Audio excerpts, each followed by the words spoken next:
بسم اللہ الرحمن الرحیم۔ مایوس ہونا چھوڑ دیں، کیونکہ جو دروازے زمین والوں کی سازشوں سے بند ہوتے ہیں ان سے بھی بڑے دروازے اللہ کی طرف سے کھل جاتے ہیں۔ ایسا کچھ نہیں جو اللہ سے پوشیدہ ہو، بس آپ صبر کریں، بے شک اللہ صبر کرنے والوں کے ساتھ ہے۔ ناظرین، زیادہ نشہ آور چیزوں کے استعمال سے انسان جلد بڑھاپے کا شکار ہو جاتا ہے، اس لیے اعتدال بہت ضروری ہے۔ جبکہ عام گاجر آنکھوں کی بینائی بڑھانے اور آنکھوں میں ہونے والی جلن کو کم کرنے میں نہایت مفید سمجھی جاتی ہے۔ اگر پودینے کے تازہ پتوں پر لیموں نچوڑ کر باقاعدگی سے استعمال کیا جائے تو معدے میں کیڑے پیدا ہونے کا امکان نہیں رہتا۔ ناظرین، اگر پاؤں کے تلوؤں میں شدید جلن محسوس ہو تو بینگن کاٹ کر متاثرہ جگہ پر رگڑنے سے آرام ملتا ہے۔ جن لوگوں کو بھوک کم لگتی ہو انہیں مولی کا استعمال کرنا چاہیے، کیونکہ اس سے بھوک میں واضح اضافہ ہوتا ہے۔ کاش ہماری زندگی کا سورج مدینے کی گلیوں میں طلوع ہو اور ہماری حیات کی شام جنت البقیع کی مٹی میں ہو۔ ناظرین، ٹماٹر کا ضرورت سے زیادہ استعمال گردوں میں پتھری بننے کا سبب بن سکتا ہے، اس لیے اس میں بھی احتیاط ضروری ہے۔ دمے کے مریضوں کو چاہیے کہ چاول کم مقدار میں کھائیں۔ اگر سانس لینے میں دشواری ہو تو مٹر کا سالن زیادہ کھانا مفید ثابت ہوتا ہے۔ سر درد کی شکایت میں ابلے آلو کا استعمال فائدہ دیتا ہے۔ دودھ میں 1 چمچ ارگ گلاب یا ارگ سونف ملا کر پینے سے منہ کے چھالے اور بدبو ختم ہو جاتی ہے۔ استغفار صرف زبان کی تکرار نہیں، یہ دل کی صفائی کی وہ بارش ہے جو گناہوں کی گرد مٹا دیتی ہے۔ روزانہ استغفار کی عادت اپنائیں، روح ہلکی محسوس ہوگی۔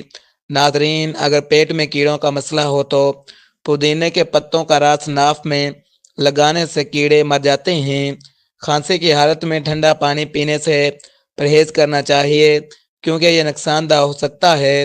سونف اور تل کا باقاعدہ استعمال انسان کو جلد بڑھاپے سے محفوظ رکھتا ہے۔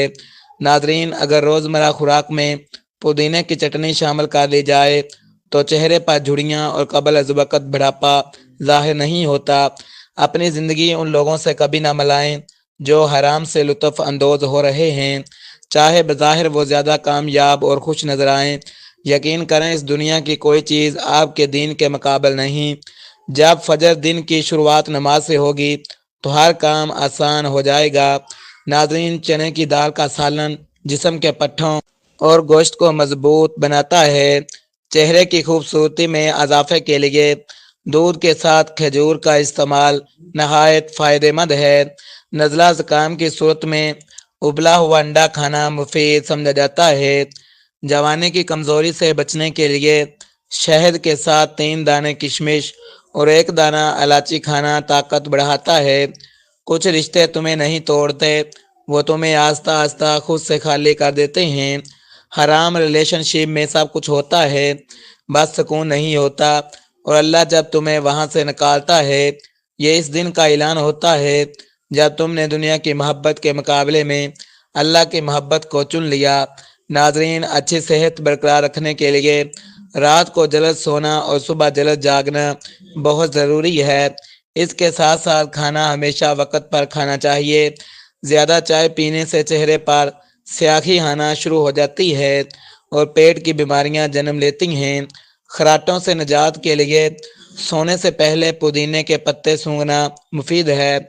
دنیا اس سے زیادہ روشن نہیں ہو سکتی جتنی روشنی آپ کے اپنے اندر ہے، اور اپنے اندر روشنی اتنی ہی ہوتی ہے جتنا آپ کا اپنے خالق سے تعلق۔ ہماری زندگیوں میں تاریکیوں کے ذمہ دار ہم خود ہیں، اس لیے جب تم سکون کی کمی محسوس کرو تو توبہ کرو، کیونکہ انسان کے گناہ اسے بے چین رکھتے ہیں۔ ہماری بے سکونی کی بڑی وجہ ہر انسان کو خوش کرنے اور اسے متاثر کرنے کی خواہش ہے، اور اس کی سزا یہ ہے کہ انسان نہ متاثر ہوں گے نہ خوش، لہٰذا خود اپنی زندگی میں سکون لائیے۔ ناظرین، اگر چہرے کی رنگت سیاہ پڑ گئی ہو تو انار اور سیب کا استعمال کریں، چند دنوں میں رنگت صاف ہونے لگتی ہے۔ جسم میں خون کی کمی ہو تو گاجر کا حلوہ بہت فائدہ دیتا ہے۔ آنتوں میں درد کی صورت میں نیم گرم یا سادہ پانی پینا مفید ہوتا ہے۔ کھانسی کے مریضوں کو چکنائی والی غذاؤں سے پرہیز کرنا چاہیے۔ اللہ ہر اس شخص کے دل کو جوڑ دے اور اسے قرار بخشے۔ جس نے نبی کریم صلی اللہ علیہ وآلہ وسلم پر درود بھیجا۔ نبی کریم صلی اللہ علیہ وآلہ وسلم پر درود وہ تجارت ہے جس میں کبھی نقصان نہیں ہوتا۔ ناظرین، پانی کم پینے سے جسم پر خشکی نمودار ہونے لگتی ہے۔ اگر منہ میں خارش یا دانے نکل آئیں تو ادرک کا چھلکا اتار کر چبانے سے آرام ملتا ہے۔ اس سے گلے کی الرجی اور درد بھی نہیں ہوتا۔ بعض روایات کے مطابق اگر ازواجی تعلق سے پہلے ادرک چبا لی جائے تو قوت میں اضافہ ہوتا ہے اور پٹھے مضبوط ہو جاتے ہیں۔ جب تم فجر کے وقت اپنے بستر کو چھوڑ کر سجدے میں جاتے ہو تو اللہ تمہارے اس عمل سے بے حد خوش ہوتا ہے۔ یہ وہ قیمتی لمحہ ہے جب تمہاری دعائیں بغیر کسی رکاوٹ کے سیدھی عرش الہی تک پہنچتی ہیں اور اللہ تم پر اپنی رحمتوں کا نزول فرماتا ہے۔ اس لیے فجر کو کبھی ترک نہ کرو، کیونکہ یہی وہ عبادت ہے جو تمہارے لیے بے شمار رحمتیں، برکتیں اور کامیابی کے دروازے کھولتی ہے۔ اگر انسان ظاہراً زندہ ہوتے ہیں مگر حقیقت میں غفلت کی موت مار چکے ہوتے ہیں۔ اصل زندگی تو صرف ان لوگوں کے حصے میں آتی ہے جنہیں علم نصیب ہو۔ لیکن یاد رکھنا چاہیے کہ ہر عالم بیدار نہیں ہوتا۔ بہت سے علم والے بھی غفلت کی نیند سو رہے ہوتے ہیں۔ اصل پیدائش تو صرف اس شخص کو نصیب ہوتی ہے جو اپنے علم پر عمل کرتا ہے۔ ناظرین، جو شخص ہر وقت لوگوں میں گرا ملا رہتا ہے اس کی وقت رفتہ رفتہ کم ہو جاتی ہے اور لوگ اسے سنجیدگی کی بجائے ہلکا سمجھنے لگتے ہیں، حتیٰ کہ اس کی باتوں میں بھی وزن باقی نہیں رہتا۔ نماز میں دل کی حاضری کا بہترین طریقہ یہ ہے کہ بندہ الفاظ ادا کرتے وقت ان کے معنی پر غور کرے، کیونکہ جب تک دل شامل نہ ہو عبادت محض رسم بن کر رہ جاتی ہے۔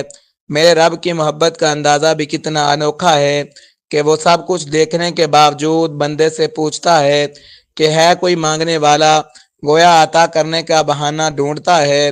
ہر گناہ اور ہر لغزش کی ابتدا آنکھ سے ہوتی ہے، اس لیے نظر کی حفاظت دل کی حفاظت کی بنیاد ہے۔ ناظرین، کسی انسان کی اصل پہچان اس کے علم سے نہیں بلکہ اس کے ادب اور عاجزی سے ہوتی ہے، کیونکہ علم تو ابلیس کے پاس بھی تھا مگر ادب نہ ہونے کی وجہ سے وہ ہمیشہ کے لیے مردود ہو گیا۔ صبر کی تلخی، علم کی مٹھاس اور عمل کی مشقت وہ جامعہ دوا ہے جس سے دل کی تقریباً ہر بیماری کا علاج ممکن ہے۔ پردے میں وہ کام کبھی نہ کرو جو لوگوں کے سامنے کرتے ہوئے تمہیں شرم آئے، کیونکہ تنہائی کا گناہ بھی اللہ کی نگاہ میں ہوتا ہے۔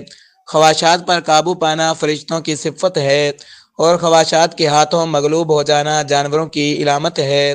جب انسان ان دونوں کے درمیان آزمایا جاتا ہے، جس شخص کو دنیا کی تجارت اس قدر اپنے اندر ڈبو لے کہ وہ آخرت کی تجارت کو بھی بھول جائے، وہ واقعی بہت بد نصیب ہے۔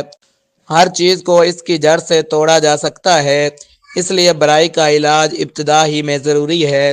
انسان کا سب سے بڑا کارنامہ یہی ہے کہ وہ اپنے دل اور اپنی زبان کو قابو میں رکھ لے، کیونکہ اکثر گناہ انہی دو راستوں سے جنم لیتے ہیں۔ بہت سے عمل کرنے والے بھی خسارے میں ہوتے ہیں، نفع میں وہی ہوتے ہیں جن کے اعمال میں اخلاص ہوتا ہے۔ یاد رکھو کہ اخلاص والے بھی آزمائش میں رہتے ہیں۔ اصل کامیاب وہی ہے جو تکبر سے پاک ہو۔ زیادہ بولنے والے کی باتوں کا اثر آہستہ آہستہ ختم ہو جاتا ہے، کیونکہ کثرت کلام وقار کو کم کر دیتی ہے۔